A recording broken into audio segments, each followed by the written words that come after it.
Have you ever seen an old tree in full bloom? Its trunk may be rough, its branches bent by the storms of time, but when spring arrives, it still blossoms with breathtaking beauty. That's not weakness, that's wisdom in bloom. That's what old age truly is, a second spring, a silent revolution, the season where life whispers, "You're not done yet."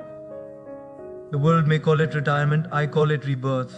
Because when you reach the later years, you finally hold the power that youth was too distracted to see.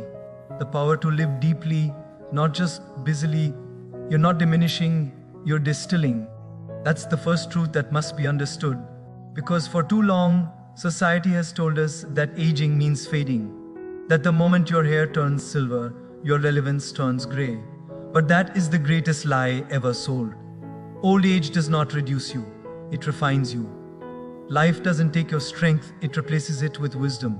It doesn't steal your speed, it gives you steadiness. It doesn't silence your voice, it gives your words the weight of truth. With every passing year, you're not becoming less, you're becoming pure. The layers of pretending, competing, and proving start to fall away, and what remains is authenticity. You no longer speak to impress, you speak to impact. You no longer live to be seen, you live to see clearly. When you're young, you collect experiences, you chase new things, new people, new validations. But with time, you realize that not all experiences add value, some only add noise. That's when distillation begins. You start to separate what's essential from what's empty. You learn that real happiness isn't in having everything, it's in appreciating what you already have. The party, the praise, the possessions. They once thrilled you, but now they don't define you. What moves you now is peace. What inspires you now is purpose. The things that used to excite your ego now awaken your soul. You finally start to live with depth, not display. There's a profound power in simplicity. When you reach a certain stage in life, you realize that less truly becomes more. Fewer friends, but deeper conversations. Fewer goals, but greater meaning. Fewer distractions, but stronger focus. You no longer run after everything that shines. You walk toward what actually matters. You begin to enjoy silence more than noise, solitude more than approval, and authenticity more than attention. That's not withdrawal, that's wisdom in motion. You've learned that joy doesn't always shout. Sometimes it just sits quietly beside you while you sip your morning coffee. This process of distilling isn't just about external choices. It happens within. You start to refine your thoughts, your reactions, your energy. The anger that once consumed you now feels too heavy to carry. The grudges that used to define your relationships no longer interest you. You realize that peace is more valuable than being right. You start to forgive, not because they deserve it, but because you deserve peace. You stop arguing to win and start listening to understand. You no longer see people through your pain, you see them through your wisdom. And in that clarity, life becomes lighter, softer, and far more meaningful. The world often associates old age with decline, but in truth, it's the stage of divine clarity. It's when you finally see life for what it is, a fleeting but beautiful journey. You stop living on autopilot and start noticing the little miracles again. The warmth of sunlight on your face, the laughter of your grandchildren, the quiet moments of reflection. You realize how rich you are, not in money but in memories. You understand that the years behind you weren't wasted, they were preparing you for this exact peace. You no longer crave to be everywhere, you're content being here. You no longer seek to do everything. You find joy in doing what feels right. And perhaps the greatest part of this distillation is that it sets your soul free. You stop comparing your journey with anyone else. Ease because you finally understand. Life was never a race, it was always a revelation. You don't need to prove your worth to anyone because your existence itself is proof of resilience. Every wrinkle is a chapter, every scar a lesson, every gray hair a crown. You're not running out of life, you're distilling it into its purest form. And that purity, that stillness, that clarity, it's what makes old age not an ending, but the most powerful awakening of all. For years you lived for others. You woke up each morning not asking what you wanted but what needed to be done. For for your family, for your job, for the endless demands of a world that never stopped asking. You carried responsibilities like armor, believing that love meant sacrifice and duty meant devotion. And yes, that selflessness was noble. It shaped homes, built futures, and gave stability to everyone around you. But in the process, something precious was quietly set aside. You. The dreams you once held in your heart were replaced by the needs of others.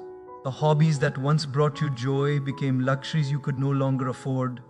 You learned to silence your own desires because life's noise was too loud. But now the time has come to turn that energy inward, to give to yourself what you have given so freely to everyone else.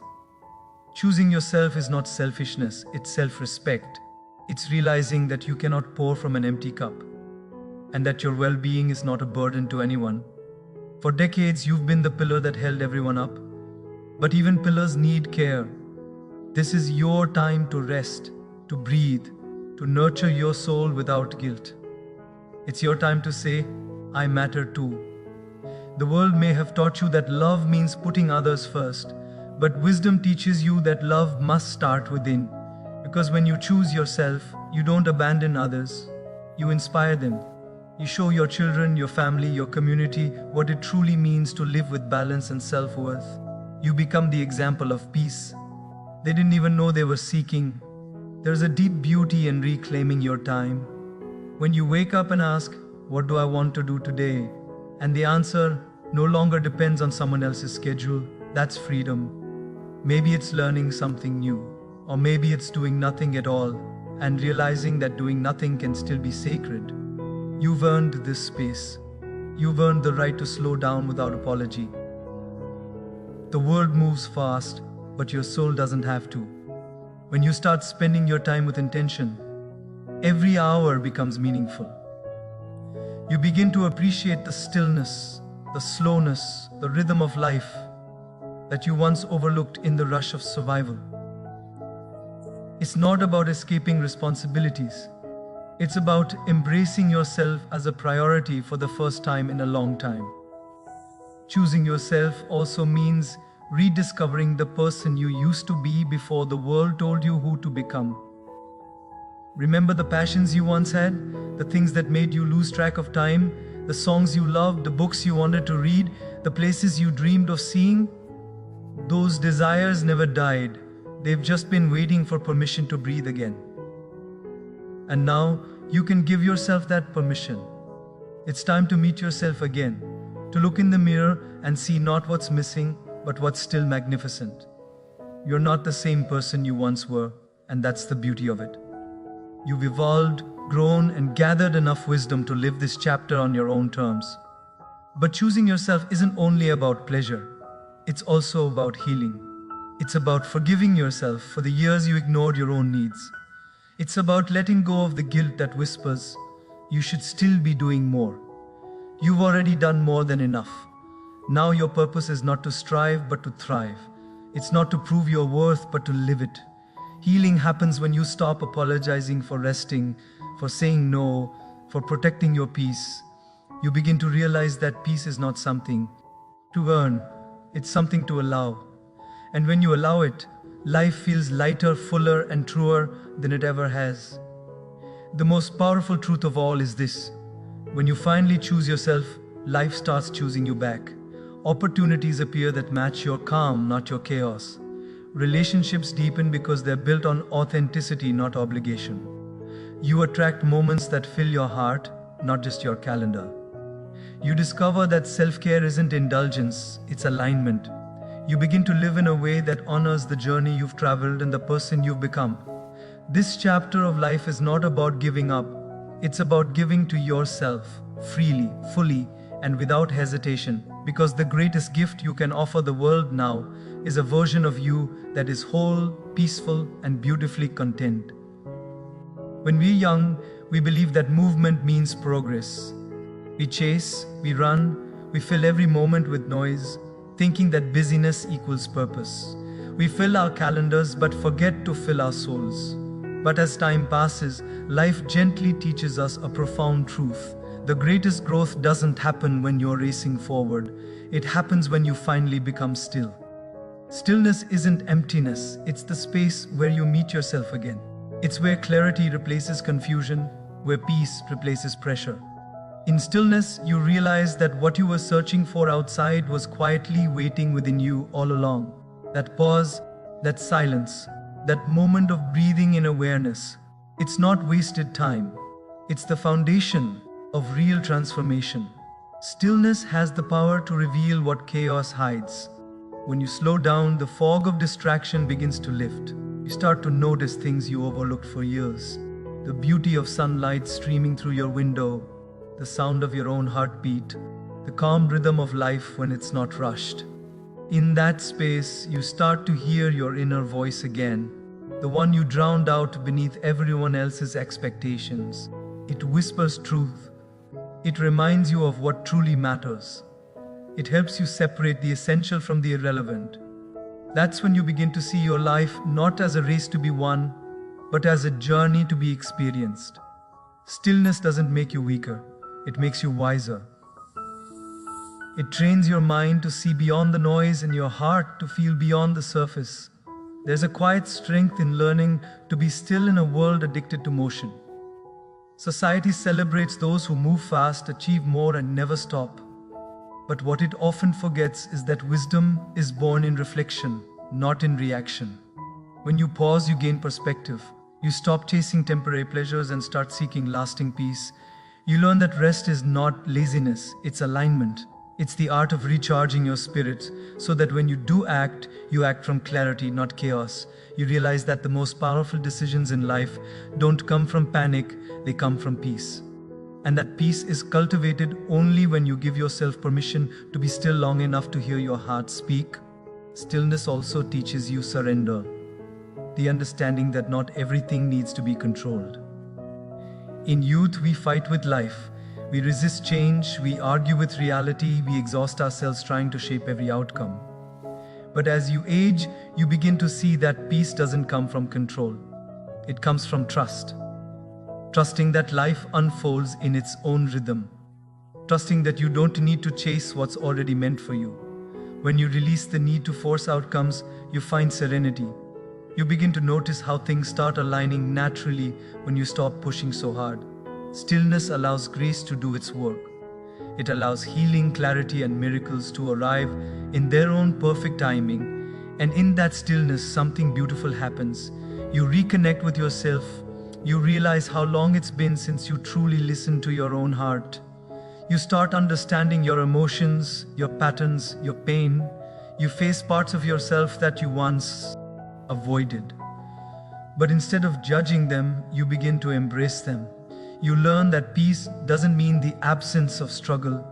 It means finding calm in the middle of it. You begin to understand that solitude is not loneliness. It's sacred companionship with your own soul. The time you spend with yourself becomes nourishment, not punishment. You discover that your own presence can be enough, that your own company can feel like home. Stillness becomes a mirror, reflecting who you really are beneath all the roles you've played and the masks you've worn. You start to see yourself not as a sum of your achievements or failures, but as a being of depth, grace, and quiet power. In stillness, gratitude begins to grow naturally. You look around and realize how much beauty has always been there. Simple, unpretentious, yet profound. You stop waiting for the next milestone and start appreciating the miracle of this very moment. That's when you understand, stillness is not the end of motion. It's the beginning of meaning. It's where your true growth begins, not by doing more, but by finally learning to just be. Too many people carry their past like a chain, dragging it behind them wherever they go. They replay mistakes, revisit failures, and relive regrets, thinking that somehow by punishing themselves they're finding redemption. But the truth is, your past was never meant to imprison you. It was meant to prepare you.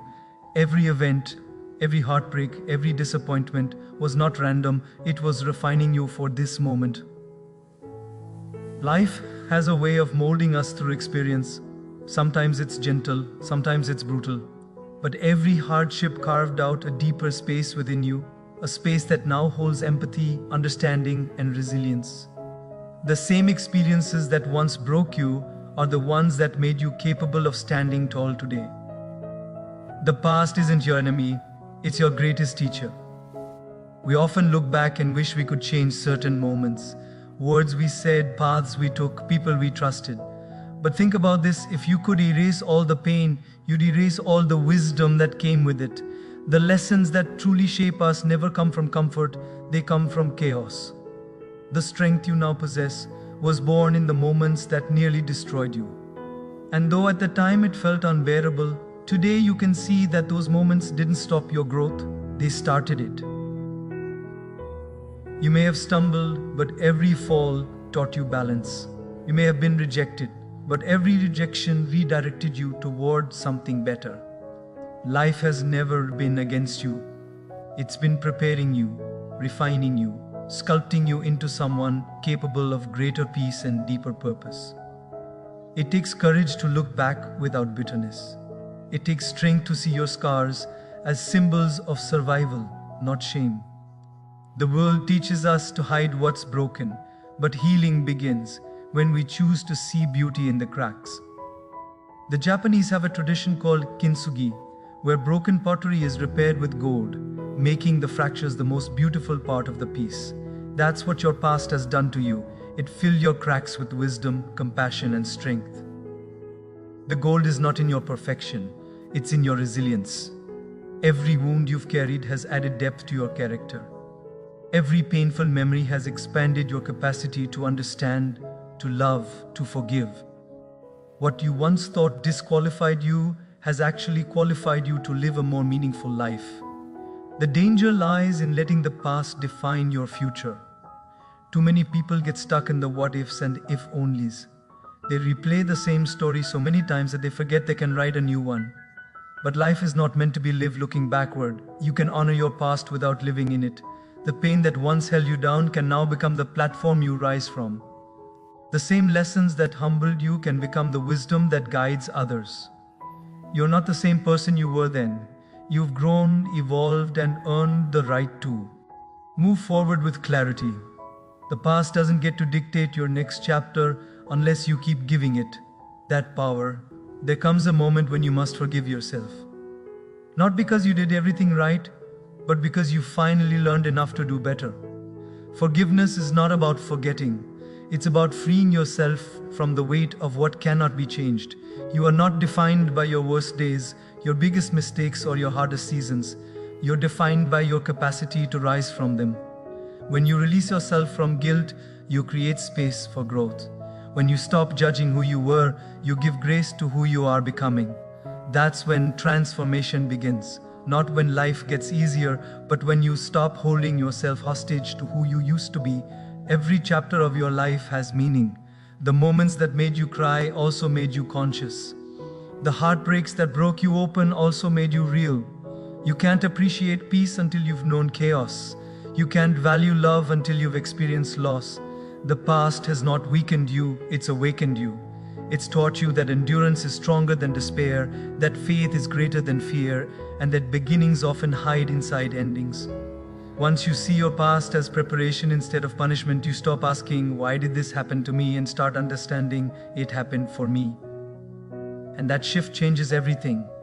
The world often whispers that your time to contribute ends when your career does, that once you step away from the working world, your value begins to fade. But that is the biggest misunderstanding of all. Your worth was never tied to your title, your job, or your productivity. True contribution doesn't retire, it evolves. It changes its form, its rhythm, its reach. The beauty of growing older is that you've gathered something far more powerful than energy or speed. You've gathered wisdom. And wisdom, when shared, can transform lives. The world doesn't need more noise. It needs the steady voice of someone who has lived, learned, and loved deeply enough to guide others. You may have stepped out of the spotlight, but now you carry the light within you. In your younger years, contribution often came through action, working long hours, supporting your family, striving for goals. But now it comes through presence. The calmness in your voice, the patience in your advice, the compassion in your understanding, these are forms of contribution that no paycheck can measure. You have the ability to steady others simply by being there, by listening, by reminding them that storms do pass. You may think your small gestures don't matter, but to someone lost in confusion or pain, your words could be the lifeline they need. You are living proof that survival is possible, that endurance has meaning. And sometimes, just by sharing your story, you give others the courage to continue theirs. There's an unmatched beauty in being a mentor, a guide, a source of quiet strength. The world is overflowing with information but starving for wisdom. Young people have access to everything except experience. They have speed, but not direction, energy, but not balance. You can give them both, not through lectures or control, but through example. By living with grace, by showing what it means to find peace after struggle, by embodying kindness when others would choose pride. The wisdom you've earned is not meant to sit silently, it's meant to be passed on. In sharing it, you don't lose it, you multiply it. Every insight you offer becomes a seed planted in someone else's heart, and those seeds may bloom long after you're gone. Contribution also doesn't always have to be grand. It doesn't require a stage, a platform, or applause. Sometimes your greatest impact comes from simple acts of goodness. Holding someone's hand, encouraging a friend, volunteering a few hours, smiling at a stranger. Small things done with sincerity can ripple farther than you'll ever see. The world, Toda. Why is filled with people chasing recognition? But real contribution has nothing to do with being seen. It's about being felt. When your actions leave warmth behind, when your presence brings comfort, when your heart leads you to serve without expecting anything in return, that's the kind of legacy that never fades. Even your pain can become a contribution. The challenges you faced give you the ability to relate to others who are hurting. You can comfort those who feel broken because you know what it means to be broken and rebuilt. You can guide those who feel lost because you've been there and found your way through. The lessons carved into your life weren't for you alone, they were meant to help others navigate their darkness. Every hardship you endured wasn't wasted. It became part of your purpose, and that purpose doesn't vanish with age, it becomes purer, deeper, more powerful. When you use your story to serve others, you transform your past into someone else's hope. And what's most extraordinary is that contribution at this stage no longer comes from ambition. It comes from authenticity. You're not trying to prove anything, not striving to be admired or remembered. You give because you've understood that giving is what keeps your spirit alive. You realize that your smile, your wisdom, your quiet faith can lift someone else's heart higher than any grand achievement ever could. This is the phase of life where you don't just add years to your life, you add meaning to your years. Because when you live to contribute, when you use your wisdom as your gift to the world, you find that you are still deeply needed, still deeply valuable, and still infinitely capable of making the world a kinder place. There comes a point in life when you realize that true freedom has nothing to do with possessions, accolades, or approval. It has to do with the quiet liberation of being fully yourself.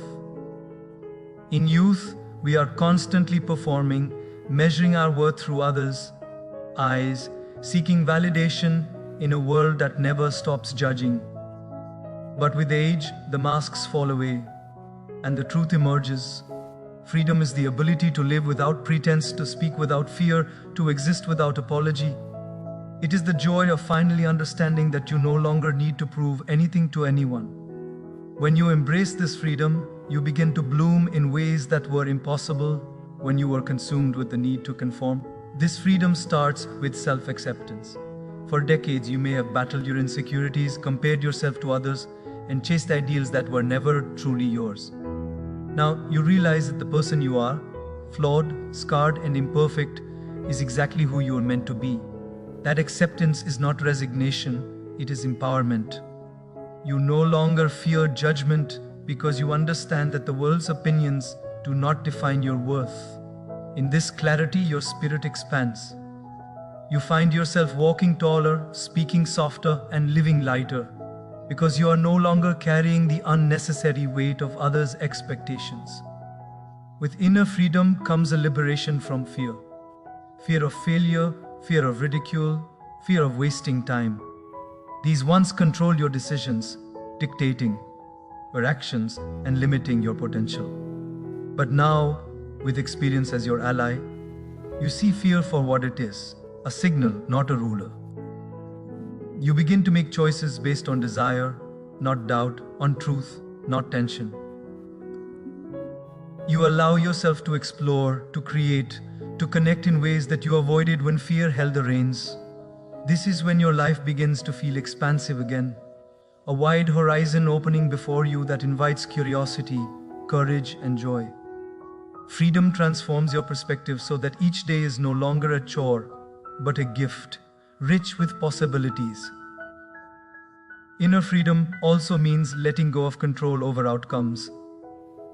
In youth, we fight life as if we can shape every moment to our will.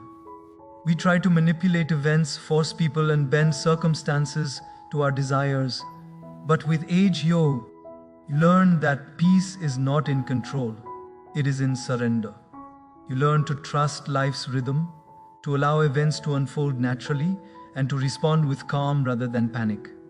That trust brings serenity. It brings perspective.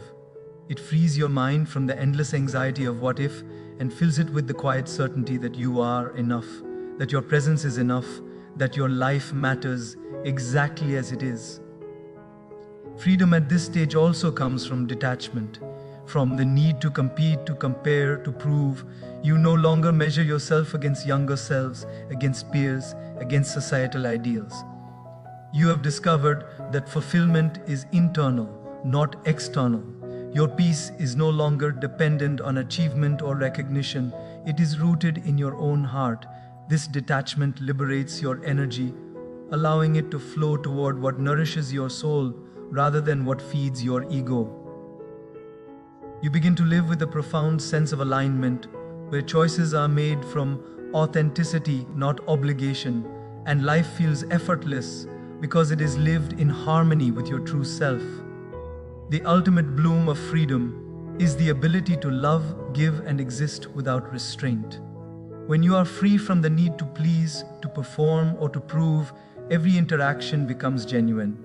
You can give your attention fully, listen deeply, and engage without expectation. You can pursue passions without hesitation, explore new joys without fear, and embrace each moment with gratitude and presence.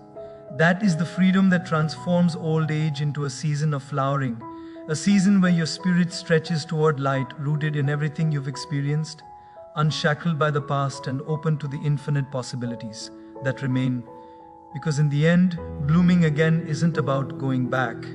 It's about rising higher, rooted in everything you've lived, ready to live deeper than ever before.